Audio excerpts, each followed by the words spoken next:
আসসালামু আলাইকুম। আমি দর্শন নিয়ে ইফটিজিং নিয়ে কিছু কথা বলতে চাই আপনাদের মাঝে। আমাদের মাঝে কি ভুল ভ্রান্তিগুলো আছে এগুলো আমি একটু উঠাইতে চাই, আমাকে ক্ষমার দৃষ্টিতে দেখবেন।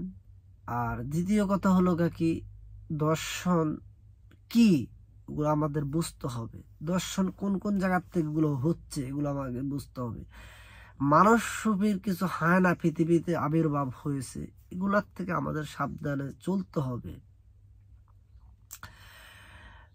যদি কি সত্যিকারী আল্লাহ সুবহানাহু তাআলার কোরআনের আইন বাস্তবায়ন হইতো, তাহলে দর্শনের এই জিনিসগুলো হইতো না।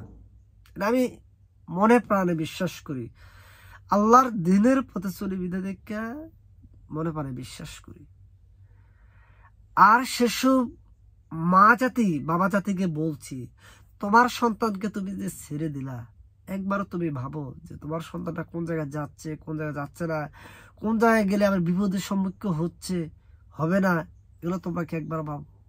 সন্তানের ভালোর জন্য যদি চাও, সন্তানের কল্যাণের জন্য যদি চাও, তাহলে সন্তানকে সেভাবে গাইডলাইন দেয়া তুমি মানুষ করো।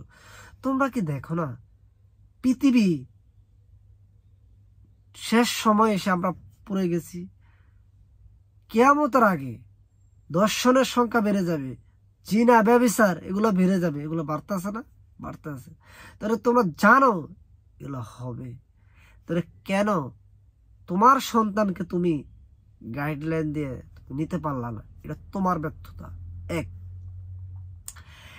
যে ব্যক্তি যারা এই দর্শনের মতো খারাপ কাজগুলা বেছে নিচ্ছ, মনে রাখবা সেই মাই বুঝে, যে মা জন্ম দিয়েছে সন্তানকে, তার সন্তানের ব্যথা সে মায় বোঝে। তুমি মানুষ রূপীর হায়না কখনোই ব্যথা বুঝবা না।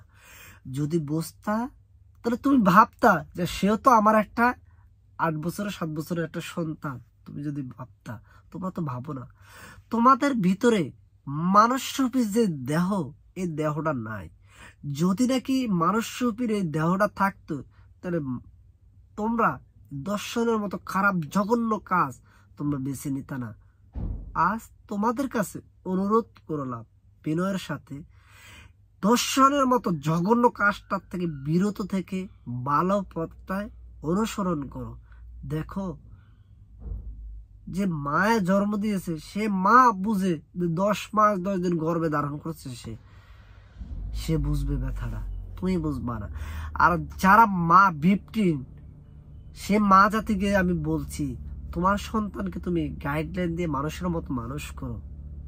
তোমার সন্তানটা কোন জায়গায় গেলে তোমার সন্তানের মঙ্গল হবে, সে জিনিসটা তুমি চিন্তা করো। আর কোন জায়গায় গেলে অমঙ্গল হবে, তুমি সেই জিনিসটা চিন্তা করো। আগে আমাদের ব্যক্তিত্ব পরিবর্তন হইতে হবে। আমরা ব্যক্তিত্ব পরিবর্তন না করে হুদাও অন্যের উপরে দোষ দিই। আমি জানি আমার সন্তান ওই জায়গায় গেলে বিপদ হবে, বিপদ হওয়ার আশঙ্কা আছে, যে আমার এই সন্তানকে আমি গাইডলাইন দিয়ে চলাচল করি, সেটা আমরা যদি ভাবি, তাহলে আমরা তো সেভাবে করাটা আমাদের উত্তম।